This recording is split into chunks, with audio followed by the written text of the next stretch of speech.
control your stabilizer muscles in your core, and also for your wings and for your hands as well. This is now I don't have a lot of room in here, but I'm going to use this here, which doesn't have a whole lot of room, as you can see. And I'm doing it sideways, so bear with me, guys. Now, bring my legs up, and I'm going to pull up like this, touch my head on it, come down slowly.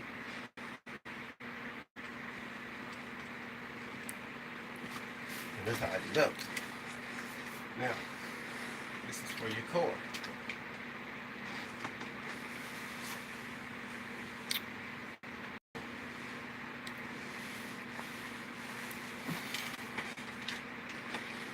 Now, those are very hard to do, especially on something like that. So, it's better on your hands, guys. But anyway, another exercise that I do for my knuckles is I condition them like this.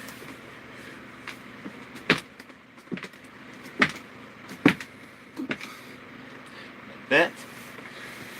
Then I watch a lot of Billy Blanks videos when I was younger.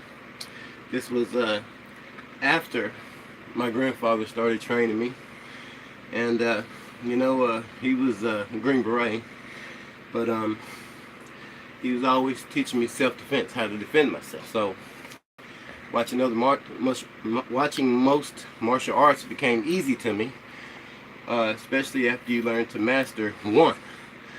So anyway, I started doing every exercise I could because I wanted to be Batman when I grew up. So I think every kid wanted to be Batman or a superhero, right? So anyway, I would do these.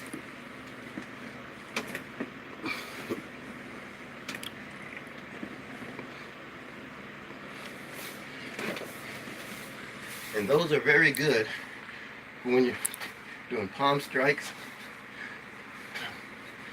or when you're blocking, or when you're trying to block low, or when you're trying to punch forward. So, other things I do for my core is I will have people practice punching me in my core to get my muscles ready and toughened up for it. Now, the main thing that you have to worry about is your balance. Your balance. So I try to even my balance out depending on my striking ability, depending on my technique that I'm going to try to use. I'm going to put a lot of balance on one foot, change positions in the blink of an eye. So bobbing and weaving techniques. Also learning how your hands should be positioned when you're bobbing and weaving and ducking. Now I like to use what I call primary, secondary block, and also my shoulder. And then if somebody's also trying to throw a punch after their kick, I can put my elbows up so it hits straight on the knuckle to elbow and it'll hurt their knuckle. Now Shelly was asking me, what if it hit my funny bone? Well, a lot of martial artists get injured, and like I said, you have to train for these things, and a lot of accidents can be avoided, but some can't. So if you're in this situation where your arm may be numb from a fight, you're just going to have to use variations. You're going to have to train to use that other arm, which means tie one to your side, learn how to sprawl, grapple, strikes, keep them off of you, use your kicks. There's plenty of things that you can do with just one arm to defend yourself. Never limit yourself to the things that you can do if you're disabled. There's certain variations of everything that you can do to defend yourself with limitations. You know what I mean? And There you go. about to answer those questions for you. So, thing is, you want to bring the knee up. You want to bring the knee up, and then you thrust it. Bring the knee, I usually like my knee, hip over the hip or higher, then thrust it out. Hip, higher. See what I mean? Hip, higher. Hip, higher. Hip, higher. Now, roundhouse. A lot of people think that the roundhouse is that spinning round kick that Van Damme does in his movies. That's not a roundhouse.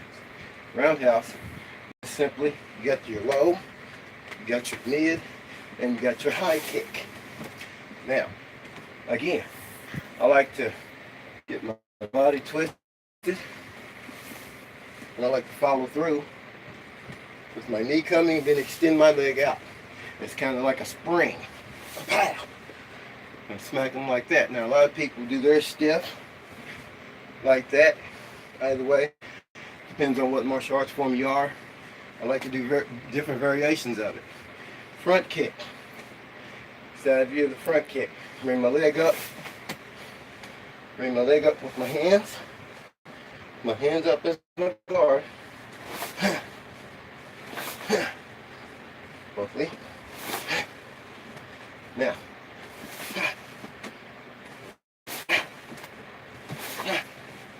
do open hand strikes. You can do open hand strikes, but I usually try to do them to the jaw area or to the neck. Now, do this. Now, I used to train my niece and nephew, and I used to call it the monkey. Hit me in my ribs with the monkey knuckle. Hit me in my sternum. They used to hide behind the doors because they thought they were ninjas. So they used to hide behind the doors. And one day, I was coming in the door because I always taught them to be sneaky about doing everything as far as, martial arts and getting away from strangers and working together and things like that. So I was coming in the door one day, and all of a sudden, my niece comes from around the door. Bow! Hits me right here. I mean, nails me. Nails it perfect. She was 5 years old, every bit of 5 years old. Knocked the wind out of me. Let me tell you, I almost forgot that she was 5 years old. And I almost forgot she was my niece because it made me so mad, but I had taught her that to defend herself if somebody tried to come in to hide and do whatever she could to defend herself in that type of situation, especially if her brothers and stuff were there and they could back her up. They know to attack certain areas and work together. And if they started getting overwhelmed, one of them run out the door, or as many of them that could run out the door, get help, scream, break the glass, do whatever. So, I've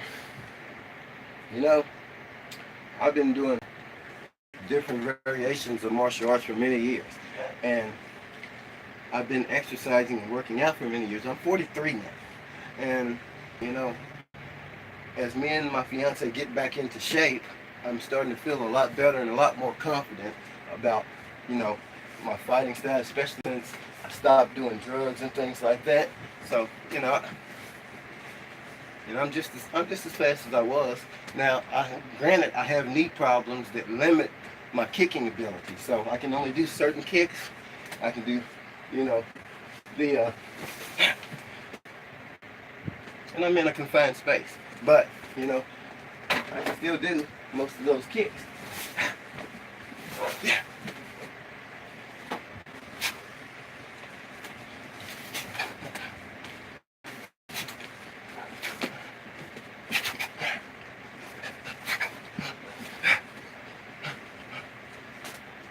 So, it's not about your age. It's about your fitness level. It's about how hard you train to be the best that you can be. So, I'm 43, and I'm getting to know a lot about a lot of different martial arts. There you go.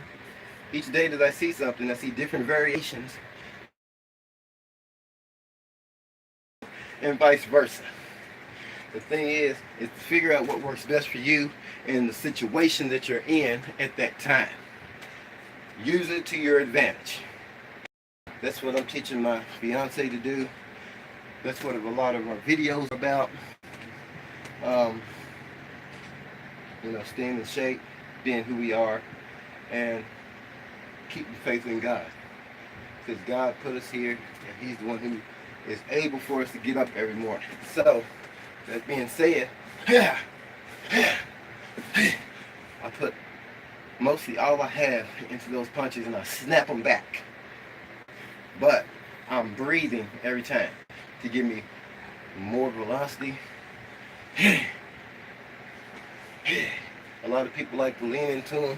I don't like to lean into them personally. I like to snap mine back and come back and get prepared for my block. And that way, if somebody does try to come in with a kick or something like that, I can either decide to come into it and grab it a little bit. I can do like this to try to deflect it, or I can move to the side of it and punch. There's different variations of everything that I did. I can even come in with a sweep, and then past the leg, move past the guard, and come in like that. Different variations. So what you need to do is be well aware, and you also need to do real life sparring. And full contact sparring and spontaneous sparring are very good, because if your partner isn't aware that you're about to attack them, and they're still able to get a hold of themselves and defend themselves, that's what you want. That's exactly what you want. So you guys take care of yourself and each other.